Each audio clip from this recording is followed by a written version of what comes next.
Hello friends, you are most welcome in physics in easy way. मित्रों, physics in easy वे में आपका बहुत बहुत स्वागत है।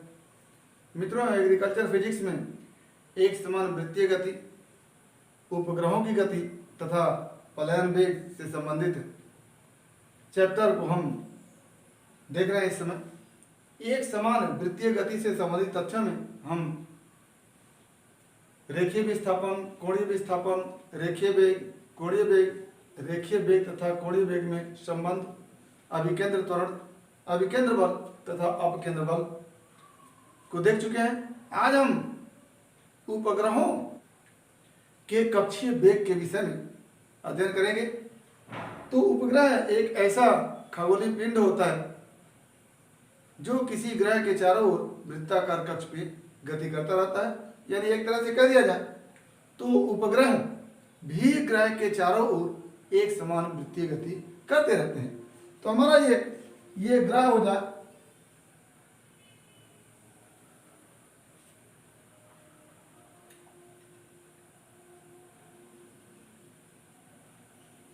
और ये ग्रह मान लेते हैं पृथ्वी है, जिसकी त्रिज्या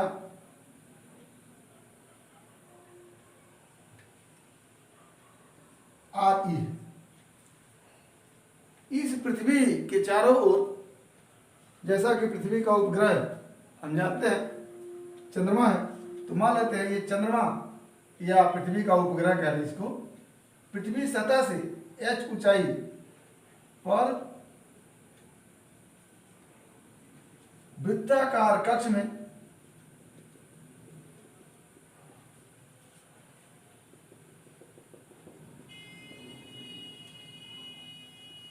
इस तरह से गति कर रहे हैं। इस उपग्रह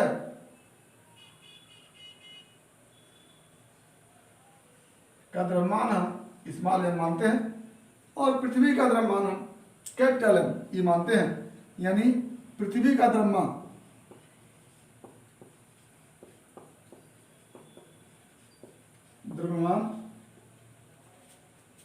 me मास ऑफ अर्थ, पृथ्वी की त्रिज्या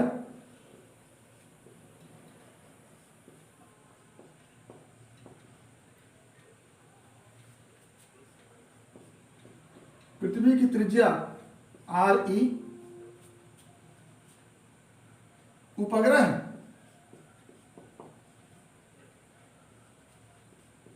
का द्रव्यमान m, पृथ्वी सतह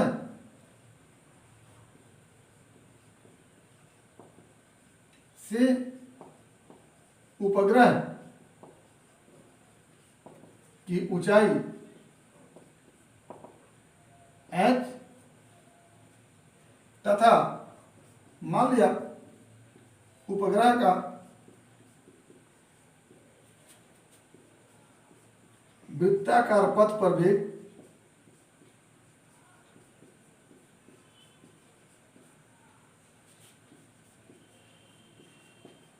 रेखीय वेग भी। तो जैसा कि पिछले वीडियो क्लिप में आपको बताया गया था कि किसी पिंड को वृत्ताकार पथ पर गति करने के लिए एक केंद्र की ओर बल की आवश्यकता होती है, जिसको हम अभिकेंद्र बल कहते हैं। तो यहाँ उपग्रह भी पृथ्वी के चारों ओर वृत्ताकार पथ पर गति कर रहा है। तो ऐसी स्थिति में इस उपग्रह को इस वृत्ताकार पथ पर गति करने के लिए एक अभिकेंद्र बल की आवश्यकता होगी। और आप जानते हैं कि अभिकेंद्र बल F c equal to mv²/r होता है। तो चूंकि उपग्रह को पृथ्वी के चारों ओर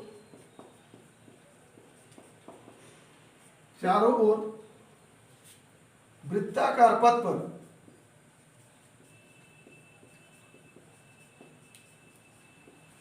गति के लिए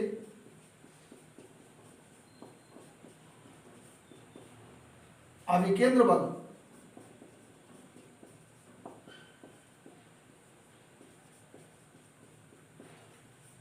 की आवश्यकता होगी।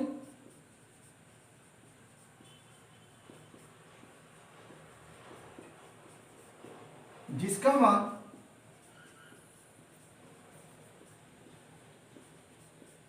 मान एफ सी इक्वल टू अभिकेंद्र बल centrifugal force F C equal to M V square by R होगा।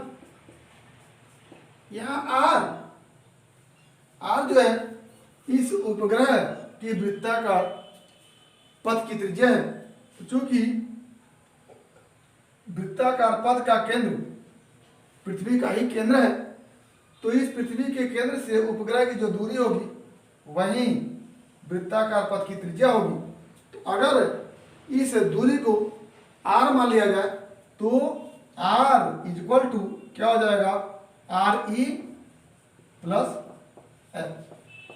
इस उपग्रह के वृत्ताकार पथ की त्रिज्या यहां से लेकर के यहां तक होगी और ये पूरी दूरी जो है आर ई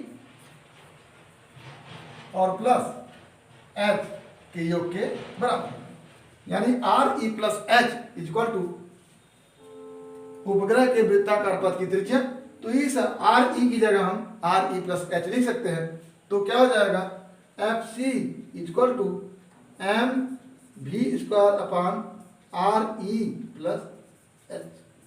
ये हमारा सेंट्रीफ्यूगल फोर्स, सॉरी ये हमारा सेंट्रीपिटल फोर्स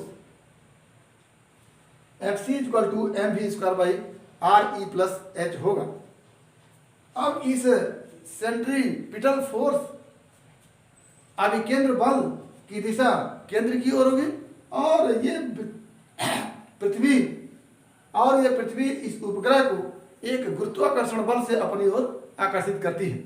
या कह लें कि ये पृथ्वी का उपग्रह जिसका द्रव्यमान स्मॉल एम है और ये पृथ्वी है जिसका द्रव्यमान एम ई है। इन दोनों के बीच एक गुरुत्वाकर्षण बल लगेगा जिसकी दिशा पृथ्वी के केंद्र की ओर होगी। या कह लें कि इस उपग्रह के वृत्ताकार पथ के केंद्र की ओर होगी। तो हमें अभिकेंद्र बल चाहिए जिसकी दिशा भी पृथ्वी के केंद्र की ओर है और गुरुत्वाकर्षण बल की दिशा भी पृथ्वी के केंद्र की ओर हो। तो हम कह सकते हैं कि यही गुरुत्वाकर्षण बल जो जिसकी दिशा पृथ्वी के केंद्र की ओर है इस उपग्रह के लिए अभिकेंद्र बल का काम करेगा। तो आगे हम लिखते हैं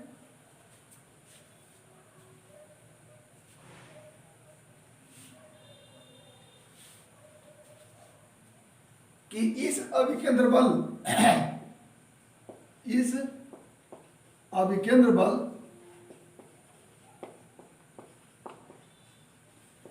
की आपूर्ति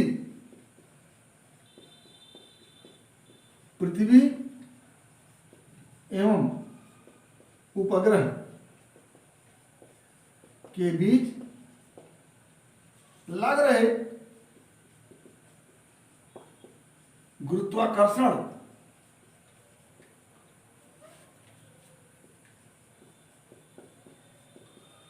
बल से होगी। अतः अभिकेंद्र बल बराबर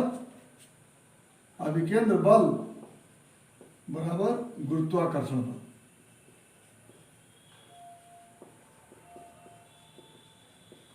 और अभिकेंद्र बल क्या लिखे, M V square upon R E plus H बराबर गुरुत्वाकर्षण बल का मान, गुरुत्वाकर्षण नियतांक जी, पृथ्वी का द्रव्यमान एम ई, उपग्रह का द्रव्यमान एम बाई दोनों के बीच की दूरी आर ई प्लस एच का होल स्क्वायर।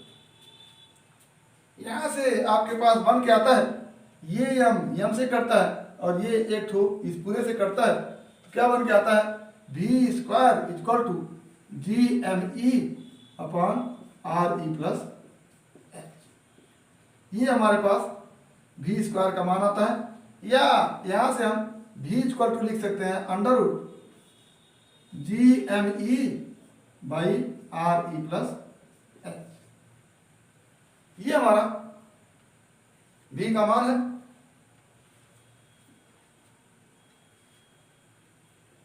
यहां से हम v equal to G M E by R E plus H under root में प्राप्त कर लिए हैं। अब आगे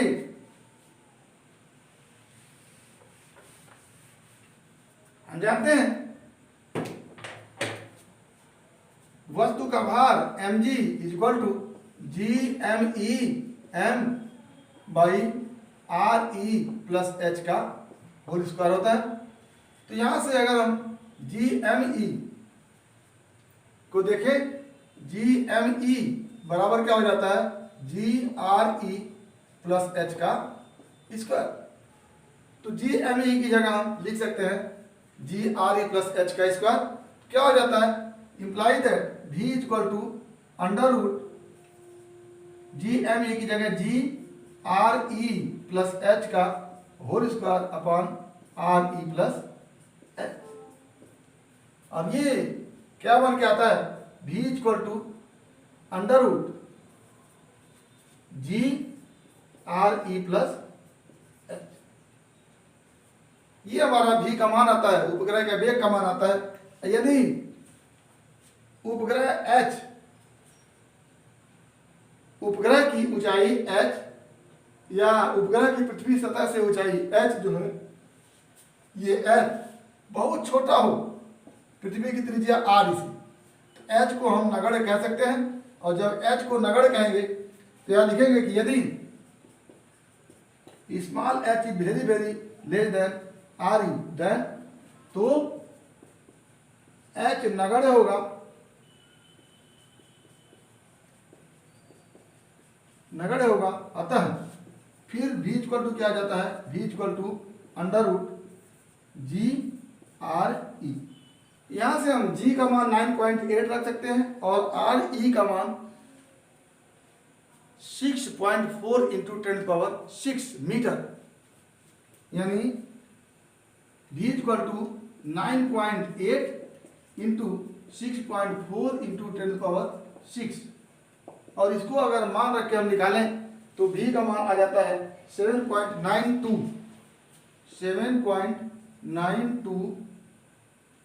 इंटू 10⁻3 मीटर पर सेकेंड, या इसी को हम लिख सकते हैं 7.92 km पर सेकेंड। ये उपग्रह का रेखीय वेग होता है। तो आपसे पूछा जा सकता है कि पृथ्वी की सतह से कुछ ऊंचाई पर यदि कोई उपग्रह घूम रहा होता है तो उसका रेखीय वेग क्या होगा, तो आप 7.92 km पर सेकेंड के हिसाब से लिख सकते हैं। तो यह हमारा उपग्रह का कक्षीय वेग रहा। इसमें हम सबसे पहले ये बताने का प्रयास किए हैं कि किसी भी पिंड को वृत्ताकार पथ पर गति करने के लिए एक बल की आवश्यकता होती है जिसको अभिकेंद्र बल कहते हैं। और इस बल की दिशा हमेशा वृत्ताकार पथ के केंद्र की ओर होती है। चूंकि उपग्रह भी एक वृत्ताकार पथ पर गति करता है, या कह लें कि उपग्रह भी ग्रह के चारों ओर वृत्ताकार पथ पर उस ग्रह की परिक्रमा करता है, तो ऐसी स्थिति में वृत्ताकार पथ पर गति करता है तो उसको भी एक अभिकेंद्र बल की आवश्यकता होती है। और हर उपग्रह के लिए जो अभिकेंद्र बल होता है वो अभिकेंद्र बल मिलता है उस उपग्रह और ग्रह के बीच लग रहे गुरुत्वाकर्षण बल से। यानी किसी भी उपग्रह के लिए आवश्यक अभिकेंद्र बल जो होता है वो उस उपग्रह और ग्रह के बीच लग रहे गुरुत्वाकर्षण बल से मिलता है, यानी अभिकेंद्र बल बराबर गुरुत्वाकर्षण बल। तो ये अभिकेंद्र बल का मान, यदि हम उपग्रह को पृथ्वी सतह से, यहाँ पर हम पृथ्वी के उपग्रह चंद्रमा की बात कर रहे हैं, तो यदि उपग्रह की ऊंचाई पृथ्वी सतह से h हो तो यह उपग्रह उस वृत्ताकार पथ पर गति करेगा जिसकी त्रिज्या r e प्लस h के बराबर होगी। ऐसी स्थिति में उपग्रह के लिए आवश्यक अभिकेंद्र बल जो होगा वो mv² बाई r के हिसाब से mv² by r e plus h होगा। और यही अभिकेंद्र बल ग्रह पृथ्वी एवं उपग्रह चंद्रमा के बीच लग रहे गुरुत्वाकर्षण बल के बराबर होगा, और जिसका मान GMEM by RE plus H का स्क्वायर होगा। यहाँ से अगर हम दोनों को बराबर कर देते हैं तो हमको भी का मान निकल करके आता है v equal to G R E plus H. और यहाँ से h का मान अत्यंत सूक्ष्म कर लेते हैं पृथ्वी की त्रिज्या के सापेक्ष, या कह लें कि यदि उपग्रह की पृथ्वी सतह से ऊंचाई h पृथ्वी की त्रिज्या के सापेक्ष अत्यंत कम हो तो h जो है आर ई के सापेक्ष नगण्य होगा, और इस फार्मूले में h को हम हटा देंगे तो v का मान हो जाता है अंडर रूट जी आर ई। जी का मान 9.8 हम जानते हैं और पृथ्वी की त्रिज्या 6.4 इंटू 10⁶ मीटर हम जानते हैं। इन दोनों का मान रखने से हमारे पास उपग्रह का कक्षीय वेग v इक्वल टू आ जाता है 7.9। आगे एक जगह और हम देखते हैं पृथ्वी के कक्षीय वेग के संदर्भ में इसी लाइन में हम G M equal to G M E by R E square के हिसाब से जी एम ई की जगह लिख देते हैं जी आर ई स्क्वायर। तो यहाँ पर जी एम ई की जगह अगर जी आर ई स्क्वायर लिखते हैं तो v इक्वल टू हो जाता है अंडर रूट में g R E square upon R E plus H. और यहाँ से बन क्या कहता है v equal to R E बाहर निकल के under root g upon R E plus H. एक फार्मूला v का ये भी होता है आर ई प्लस एच। एक फार्मूला ये हो गया और दूसरा फार्मूला आप v equal to under root ji R E को देख चुके हैं। ये दो फार्मूले होते हैं उपग्रह के कक्षीय वेग का। यहाँ पर भी वहीं h का मान अत्यंत छोटा कर देंगे तो h हट जाएगा, ये बचेगा आर ई। आर ई जो है आर ई स्क्वायर से कटेगा, जब आर ई अंदर जाएगा तो आर ई स्क्वायर हो जाएगा, वो are E square R E से कट जाएगा तो फिर वही जी आर ई बन के आएगा। तो ये दो फार्मूले हैं आपके लिए उपग्रह के कक्षीय वेग के लिए। तो आज हमने उपग्रह का कक्षीय वेग से संबंधित फार्मूलों को देखा। अगला टॉपिक हमारा पलायन वेग से संबंधित होगा और पलायन वेग का मान कितना होगा उसको हम अगले वीडियो क्लिप में देखेंगे। तो आज बस इतना ही। उम्मीद करते हैं कि उपग्रह के कक्षीय वेग से संबंधित ये तथ्य आपको समझ में आए होंगे। अगर किसी प्रकार की कोई समस्या हो तो आप हमारे YouTube चैनल के कमेंट बॉक्स में कमेंट करके अपनी समस्या का समाधान करेंगे। और यदि वीडियो क्लिप आपको पसंद आया हो तो प्लीज़ लाइक करेंगे, शेयर करेंगे, साथ ही हमारे YouTube चैनल को सब्सक्राइब करेंगे ताकि इस तरह का वीडियो क्लिप आप तक पहुंचता रहे और आपको इस प्रकार के वीडियो क्लिप का नोटिफिकेशन मिलता रहे ताकि आपके एग्रीकल्चर फिजिक्स की मुकम्मल तैयारी हो सके। आगे अगला टॉपिक अगले वीडियो क्लिप में। एक बार फिर आपके भविष्य के लिए बेस्ट ऑफ लक। धन्यवाद।